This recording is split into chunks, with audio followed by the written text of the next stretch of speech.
Good evening, and welcome to the special edition of Cronkite News on Arizona PBS. I'm Connor Cox. Thank you for joining us. Tonight, we take a look back at stories from our health team, from prenatal care in a post-Rowe world to the mental health crisis and schools impacting teachers. First, medically fragile babies need a lot of support, and caring for them can be overwhelming for families. A program at a local hospital hopes to give parents and babies the support they need. Cronkite News reporter Sedona Meadows spoke with a mother who spent a lot of time in the hospital during her pregnancy. Motherhood did not look like what I expected it would from the start. She's a cutie. She has a really big spirit. Around 22 weeks gestation, I had these bleeding episodes that were unexplained. Katie Wilton lives in Gilbert with her husband and now 2.5-year-old daughter, Colette. But a few years ago, she was in and out of the hospital several times before landing in the antepartum unit. They said, oh, you're in preterm labor. You're going to get to know us really well. And I asked what that meant. And they said, you're not going anywhere until this baby's born. Her daughter was born at 30 weeks and spent 63 days in the NICU. Well after she was born and stable, and we were given,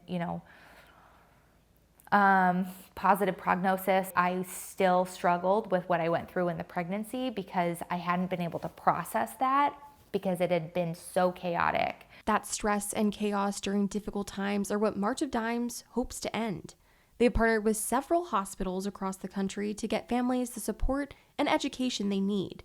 So the partnership with March of Dimes enables us to hire a support specialist, and this individual will be a coordinator working with families as well as our providers. Banner University Medical Center Phoenix recently launched their NICU family support program. In Arizona, the premature birth rate is 9.5% of babies, so that's almost 1 in 10 babies. Those families of premature babies and the staff here will now have access to webinars, research, and a parent curriculum from March of Dimes. I always found myself on March of Dimes websites, and I could trust the research and education that they were providing. Wilton is thankful for the information she received from the March of Dimes and the care she received at her hospital. Her daughter is proof that good care leads to great outcomes. She is a true 2.5-year-old. She has quite a bit of might and fight in her. She's a little fighter. And she obviously was from the start. She fought in the NICU. In Phoenix, Sedona Meadows, Cronkite News. Preterm births are more common among women of color. March of Dimes is looking into policies to expand Medicaid and continue research preterm births. For more information about March of Dimes and their research, you can go to marchofdimes.org. There's a growing mental health crisis in schools, but not just among students. Studies show teachers are feeling more stressed out and anxious, and many are leaving the field. Cronkite News health reporter Milan Andrade takes a closer look at the problem and how one Arizona teacher is dealing with it. COVID-19 changed the dynamic of the classroom for students and teachers. A recent RAND report finds 73% of teachers feel frequent job-related stress compared with 35% of other working adults. 28% experience symptoms of depression, and 59% of teachers report burnout, with higher rates among teachers of color. For one Arizona educator, low pay and lack of support has driven her to find another job out of state. Even before the pandemic, teachers were overworked and underpaid, but now some, like Michelle Caparati, have had enough. After working in Arizona for more than 2 decades, she's taken a job in California with better pay and benefits. She'll fly back and forth to see her family, including a son with special needs. I sometimes have to decide, how sick is my kid? Is this, $75 copay sick? Or is this something I can manage at home? Which no parent should really have to think about, especially someone who's dedicated their life to education. Caparati, who taught in the Chandler Unified School District, said the pandemic made a tough situation even worse. She recalls what happened when some districts didn't immediately return to in-person learning. Teachers suddenly became villainized, and we became the reason why schools weren't opening. And if we had any opposition to schools opening, if you go back and watch school board meetings, the things that were said to me, the things that were said to my peers, is appalling. Burnout is a growing crisis among America's teachers. A report by the National Education Association shows that 55% of teachers are considering leaving the field earlier than they had planned. The numbers are even higher among Black and Hispanic teachers. There is data showing that teachers are increasingly more stressed. They are leaving the profession. People are talking about the mass exodus of educators from the field. People are taking on second and third jobs. They are having to travel huge distances just to get, to secure jobs where they can financially make do. In Arizona, Cabarati made about $60,000 a year. She'll be making double that in California. Her husband will stay behind to take care of their son, Christopher, while he finishes high school here in Arizona. Overall, Castile is a perfect fit for me. I get to roam the hallways. It's just perfect for me. Yeah, so you like your school. Yeah. So that's why mom's gonna fly and you're gonna stay here. So yeah, but I also have dad. And you have your dad, right? Yeah. This crisis is having ripple effects across the state. The Arizona School Personnel Administrators Association says over 900 teachers have resigned this school year, and 30% of teaching positions are unfilled. At the Google touchscreen, Milan Andrade, Cronkite News. Activists on both sides of the abortion debate are looking ahead now that the Supreme Court has overturned Roe v. Wade. Cronkite News reporter Luke Chatham examines the impact of the decision here in Arizona. With the Supreme Court ruling now affecting states across the country, those who support and oppose abortion are figuring out next steps. So we already strategically navigate people as it is, but now we're going to be navigating so many more people at one time. Most Arizona abortion providers stopped services on Friday. That means those seeking an abortion will have to travel to other states where it's a possibility. But abortion supporters are concerned providers will get inundated. They only have a handful of clinics and they can barely support their own people as it is. And now they have to take care of so many people, thousands from various states. But while the restrictions have made things more difficult, there could be a clear path as to what comes next. A church in Texas works to transport those seeking an abortion to a state that permits it. And they say they'll continue to do so. The patients are going through all kinds of things, that these are the poorest people in our community. They're women, they're mostly Black, brown, and indigenous women, and that they have dignity and their lives matter. On the other side of the debate, abortion opponents celebrated Friday's ruling and pledged more support for pregnant individuals. Arizona Senator Nancy Bardo tweeted, quote, "In anticipation of this day, the Arizona legislature increased budget resources to care for both the pregnant woman and her unborn child, including for pre- and postnatal care. Groups like Choices Pregnancy Centers of Greater Phoenix have long provided services to those who choose to forego an abortion, and they say they'll continue to help." We will continue to offer free pregnancy tests. We will continue to offer free ultrasounds. We will continue, as of 6 weeks ago, to offer the abortion pill reversal. In Phoenix, Luke Chatham, Cronkite News. Arizona has a 15-week abortion ban that is set to take effect in September. But there's also a 1901 law that bans abortion outright. The courts may have to determine which law takes precedence. The director of the U.S. Department of Health and Human Services explained steps the HHS is taking in response to the Supreme Court decision.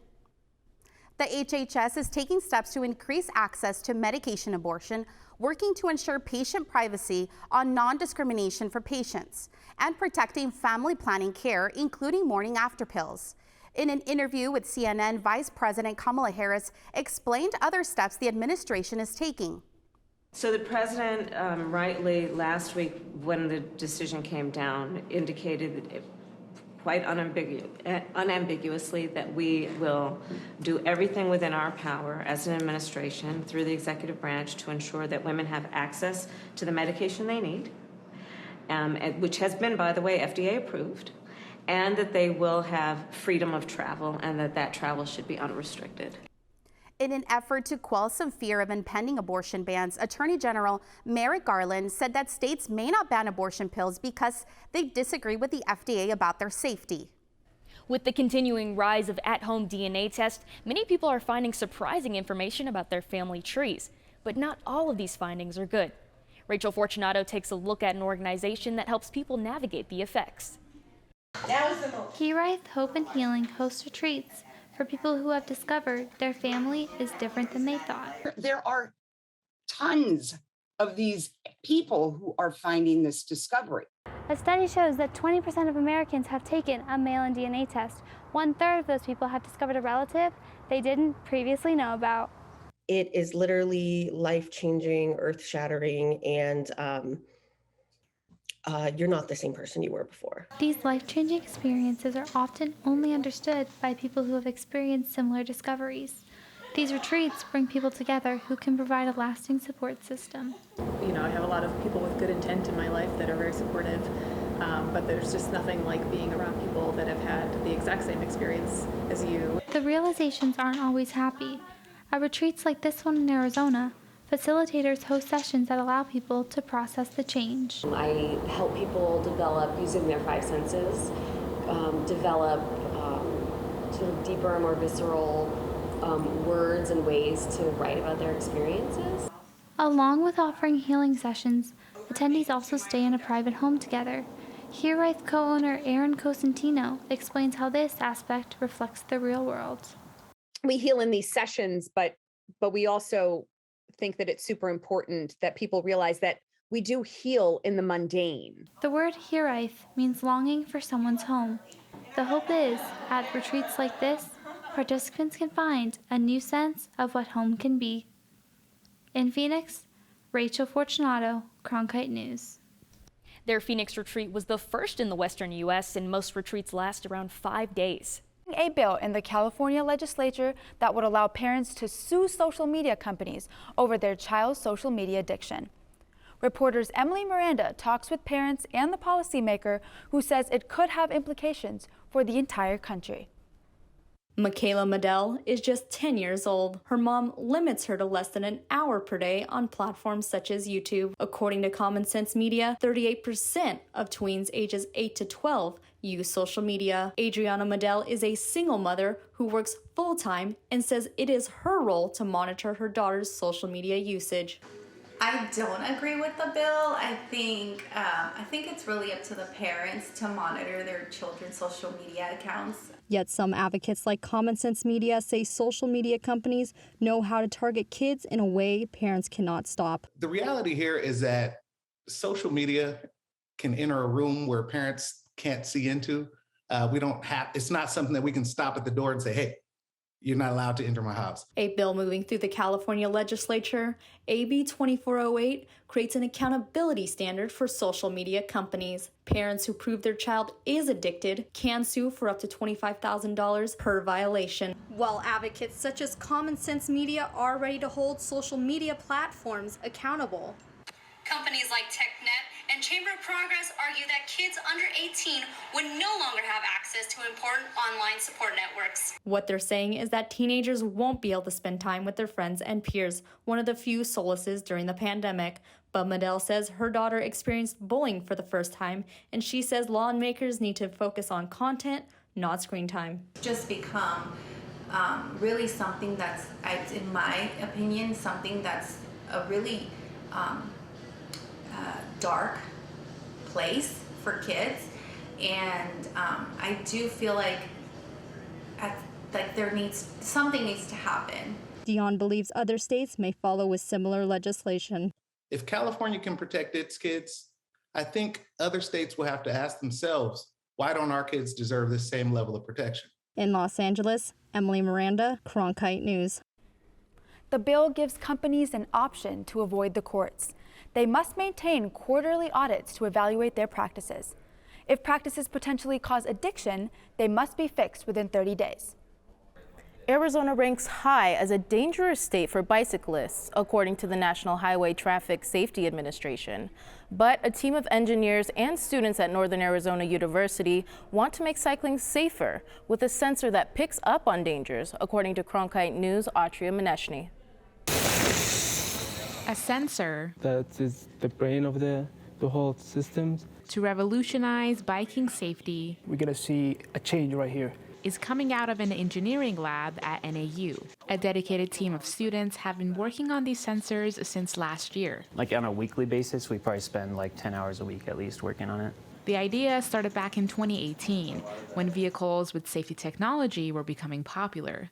The engineering team decided to try similar technology on a bicycle. So that's why we thought that would be a good opportunity for us to start a project that we study how do we connect those bicycles together to build a network for cyclists. The students did hands-on work to figure out how to develop efficient sensors. Also coming up with the layout for the system container was pretty fun because we had to figure out how to optimize it so it was space efficient and there's no like overheating with any of the components and stuff. So figuring all this out is meant to make cycling more enjoyable and safer. Cycling in the U.S. isn't a common way to commute, but here in Flagstaff, about 8% of people use bikes to get around. We kind of have this category of bicyclists that we call interested but concerned, where maybe they're interested in using a bike, but if they don't feel safe on the facility, they likely won't. The bike sensors could help. Each sensor identifies potential hazards and detects bumps in the road. So if there's a crack or like a stick that you run over, it has an X, Y, and Z axis. So however you run over it, those axes will change. By running some initial tests, the students have found that so this is a pretty rough road. There are lots of cracks in the bike lanes in the Flagstaff area. The sensors are paired with a mobile app, and once the hazard is detected, the cyclist will be notified of its location so they can avoid it and ride safely. We're doing this project to show people where is a bomb so the government or the clients will know there is a bomb they need to fix or there's a very big bomb so you need to watch out. Ho and his team hope that cycling becomes a safe and popular form of transportation with this technology. If we can provide safer, informed cycling environment that the people are willing to use cycling as their daily transportation mode. In Flagstaff, Atria Mineshny, Cronkite News.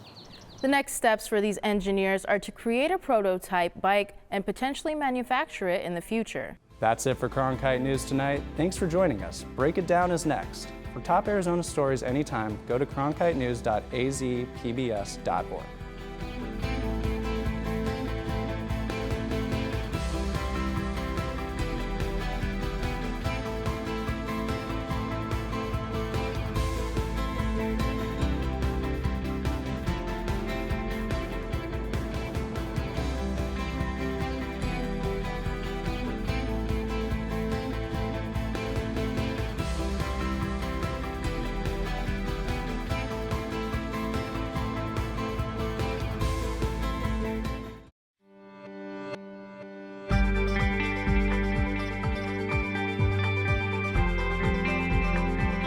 Break It Down is brought to you in part by Mayo Clinic and viewers like you. Arizona and its education system. The goal is to provide all students a quality education no matter what zip code they're born into. And every state's education system is structured a little bit different. For example, here in Arizona, we have over 200 traditional school districts plus charters that serves thousands of students across our state. Steve, I am so glad you are here to talk with me more about this and break it down. Thank you for chatting with me, Steve. I'm happy to be here. Thanks for having me. Both you and I have been teachers before and in the education industry for several years, so I can't wait to get your perspective on this. Tell me a little bit about this approach within our education system here in Arizona and tell me your thoughts about it. I think the first thing you mentioned, we have over 200 school districts across our state. And then if you look at just Maricopa County, I believe we have 58 school districts and then hundreds of charter schools on top of that. So, the first thing is, I think it's rather unique. I don't know if there's another county in the United States that's as large as Maricopa County, mostly urban, that has that many school districts, 58. It's our system, it's more decentralized than I think most other places. I love what you mentioned at the top of the show when you said, our job is to figure out how do we provide excellent opportunities for all kids? How do we create equity within education? So I think that's the question. And unfortunately, we see disparities, whether it's in a really decentralized system like we have here in Arizona and Maricopa County, or looking at other systems, we see those same disparities that fall along lines of race and socioeconomic background. So I think that's the question, is how do we serve all students? Right. So what I'm hearing then is students in a certain part of the state may have different needs than those students in another part of the state. Is that kind of what I'm hearing from you? Yeah, and I think that could be an advantage too of a decentralized system is, we've got lots of school districts. You mentioned we were both teachers. I now work for an education organization, Teach for America, and we work on matching teacher talent with a lot of schools. I've worked with, probably close to 20 school districts across the greater Phoenix area now. And what's really neat is they all take different approaches. Yeah. Whether it's their talent model or their leadership model or their instructional model, they can all approach things a little bit differently and be responsive to different needs to their specific communities. The point you're making is, that's true across the entire state as well. Yeah. How would you say then, even in your current role now working with these various districts and school leaders, what have been the benefits that you've seen firsthand with how Arizona is currently structured? I think actually the pandemic has shined a light both on the disparities that we talked about, but also some of the advantages of having lots of different school systems. Is I think different schools and different districts have been able to take different approaches in response to the pandemic, again, based on the needs of their communities. We talked about the disparities between students growing up in low-income communities and more affluent students. In some communities, there are issues like food security and technology infrastructure and high-speed internet access that we've known about for a long time, but I do think the pandemic really shined a light on those disparities. And so different schools and different districts were able to respond to those needs, maybe a little bit more nimbly because they serve really specific communities. They serve a smaller group of students. They're not serving all of the students across the entire community. So I think that's one advantage for sure. I think in a centralized system, sometimes the argument is, well, decisions can be made more consistently or sweeping change can happen across just a larger swath of students. However, I do think in the system that we have, it's almost like we have mini laboratories within all of our different systems. And so schools can innovate in different ways and they can try new things in their own way. And I think we can learn lessons from successes across the various systems we have doing really great work in our community. Yeah, Steve, out of curiosity, do you see or can think of any potential disadvantages for having so many school districts where students can go anywhere just off the top of your head? I think inefficiencies in decision-making or, wanting to make large scale change across an entire system, it can just take more time if you're trying to replicate that across many small systems would be one disadvantage. However, I think our community, there are lots of really committed educators and really committed leaders across our various systems. And I do think that they talk to one another, they try to collaborate, they try to learn lessons from one another. And so I think we can overcome some of those disadvantages as well. No, that makes a lot of sense. And it makes me think too about the inequities within technology and access, right, that the pandemic has really exposed. As you mentioned, within those disparities, what do you think we can do to improve our education system, especially for our low-income communities? Yeah, I don't think any of us have the exact answers because unfortunately, again, we still do see disparities that exist, but there are things that we know and there are lessons that we have learned. So I think the first thing is just naming what you're naming. Those disparities do exist and we need to acknowledge that and be committed to all of our students. We need to be asking ourselves the question, how can we provide equitable opportunities to all kids? And so I think it's about redirecting resources and energy and dedication. So having organizations like Teach for America, where our sole mission is to serve students in low-income communities and create excellent opportunities for all kids, regardless of how much money your family makes or where you're growing up. I think that's really important. I think getting really committed, talented leaders in the system who are approaching it in lots of different ways. To your point earlier, I do think we can take different approaches in different systems, and it's an advantage of the system that we have. Some people approach it wanting to reinvent the system. So think about how do you innovate within the district or the school that we're already working in. Other people take the approach of completely reimagining what education can look like. I think COVID has also shown us some opportunities for that. So the way that we rethink seat time or time in general, when and where can students learn? How can we offer more flexibility to kids or families who are maybe working different hours? Some families are working late at night or early in the morning, where other families have more traditional 9 to 5 work hours. Really trying to make it inclusive, right? For everyone and their needs. No, that makes a lot of sense. Absolutely.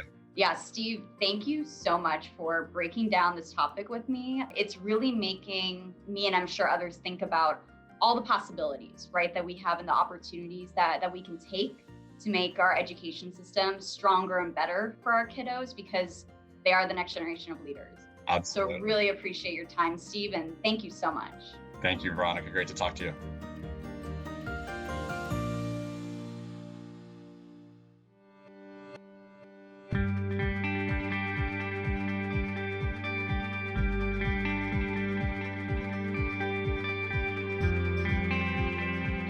This hour of local news is made possible by contributions from the Friends of PBS, members of your PBS station. Thank you. If you have comments about Arizona PBS News, please contact us at one of the addresses on your screen. Thank you.